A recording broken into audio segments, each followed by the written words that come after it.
Hi, if you don't know me already, my name's Dylan, and I'm a college student studying clarinet. One of the most valuable things I think I've learned in college is how to practice. And I know that sounds really simple, but I know I'm also not alone in wasting hours in a practice room working on the same few measures, hoping just repetition will fix them up.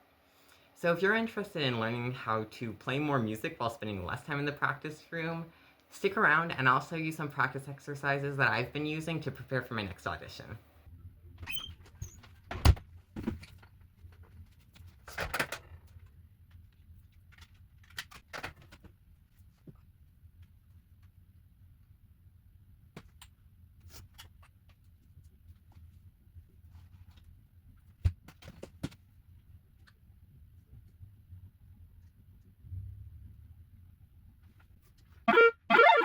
Now that we're in a practice room and I have my clarinet set up, we are going to start on our first exercise that I'm calling rhythmic variations.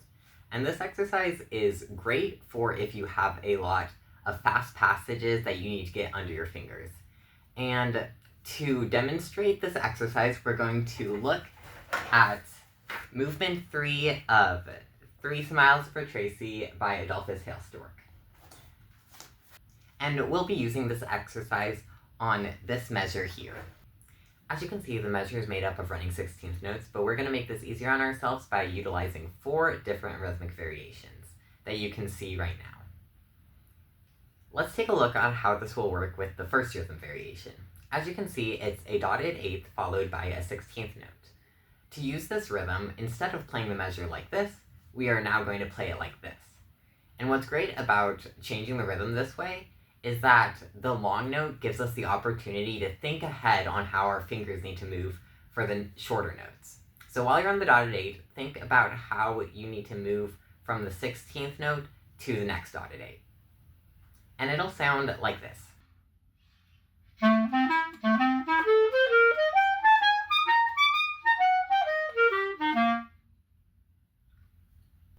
If you don't get it right away, that's normal. Just keep trying it and don't be afraid to go slower. Once you feel comfortable in that rhythm, we're going to go to the next rhythm variation, which is essentially just the first rhythm but reversed. So it's going to be a 16th note followed by a dotted eighth. And the measures will look like this when that rhythm's applied to them.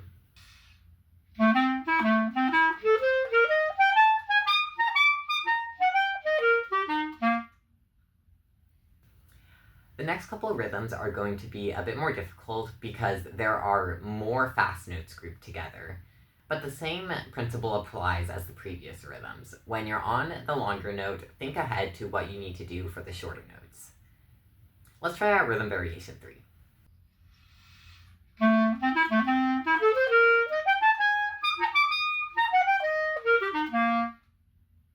And now let's do it reversed to get rhythm variation 4.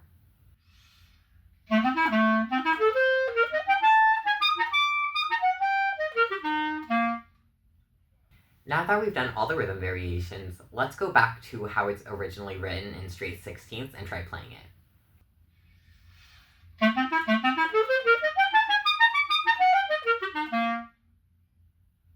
It should feel a lot easier now, and that's because by using the rhythm variations, we gave ourselves time to think by putting longer notes in, but the shorter notes still worked our muscle memory, so our fingers know where they're supposed to go. You can use these rhythm patterns on all kinds of music. On most of the pieces I'm working on, I've used them at some point during my practicing session, and that includes this next piece we're going to look at for our next practice exercise. This next practice exercise is great for ensuring that you have rhythmic accuracy and even notes. It's called offbeat metronome. We're going to use this on movement 1 of Weber's first clarinet concerto on these running 16th notes. I have already gotten these under my fingers, so no need to do the rhythm variations this time, but I do have an issue with the notes being uneven sometimes.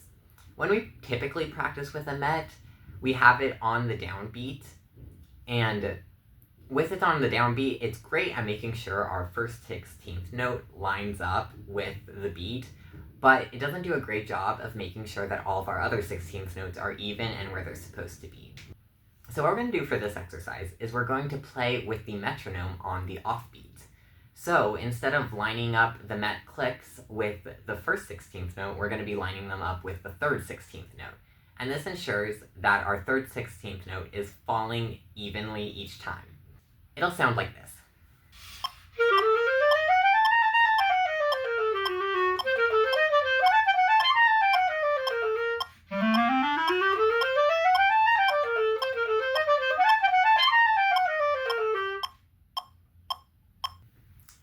It can be a bit difficult to figure out how to get the met feeling on the offbeat before you start. It was definitely something that took a few tries for me to get down, but I'll show you a method that I use to create a sense of the downbeat in myself while keeping the met on the offbeat. What you're going to do for this is you're going to start your metronome, and then while the clicks are going, you're going to say and. And. Once you've said and a few times and gotten it ingrained in your head, you're going to say and 1 to switch to the downbeat. And 1, 2, 3, 4. Now that you're carrying the downbeats, you're ready to start playing. This exercise is also great for fixing rushing problems because to keep with the offbeat met, you have to have a very strong sense of time because it's so easy to accidentally have the met end up on the downbeat. So the real challenge is making sure that you keep it on the offbeat, and it'll become very obvious if you start rushing. We're going to see on Weber's first clarinet concerto for our next exercise that I'm calling tonguing subdivisions. We're going to go back to the beginning of the piece where we have this passage that alternates between triplets and 16th notes. And this is something that's hard to get down because it's difficult for a brain to do fast switches between dividing the beats by 4 and then dividing them by 3. And what typically ends up happening is people end up playing this passage as all triplets. The 16th notes just end up getting tripletized. But we want to make sure that we have a clear distinction between the two. So what we're going to do is, when you're playing the longer notes before each set of triplets or 16th notes, you're going to tongue the subdivisions coming up. So if you have a long note before triplets, you're going to tongue triplets. And if you have a long note before 16th notes, you're going to tongue 16th notes.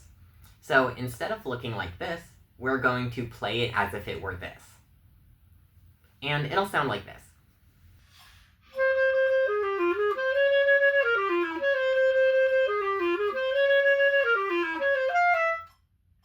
After you play it a few times and really get it ingrained in your head, we're going to switch back to how it's written with no extra tonguing, but you're going to continue thinking about the tonguing. You want to keep that subdivision going in your brain so you're ready to play the exact correct rhythm as it comes up. It'll sound like this.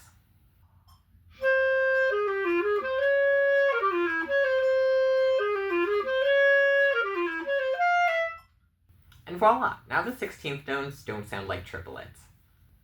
The next exercise we're going to look at is called prepared finger movements. And we're going to use the famously difficult orchestral excerpt Mendelssohn Scherzo to do this. There's this one measure that I have so much difficulty getting my tongue to line up with my fingers. It's this measure right here, and typically when I'm playing it ends up sounding like this. But all hope is not lost. We have a great exercise to work on getting tonguing and finger alignment under control. When we're tonguing notes like this, it's important to remember that you do not move your fingers when the note speaks. You move them before, in the silence between the notes. So your fingers are actually going to be moving a little bit ahead of your tongue. And to do this, we're going to slow down the measure to make sure our fingers know when they're supposed to move. We're going to create a lot of space between each note, and in that space, you're going to move your fingers to the next fingering position. Like this.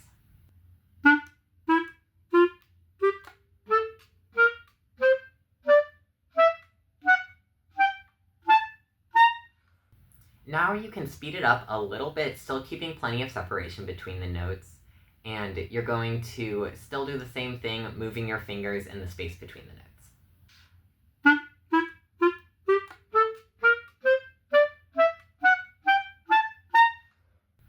Now that our fingers know when they're supposed to move, we can go back to how it originally is, how it's written on the page, and try playing it.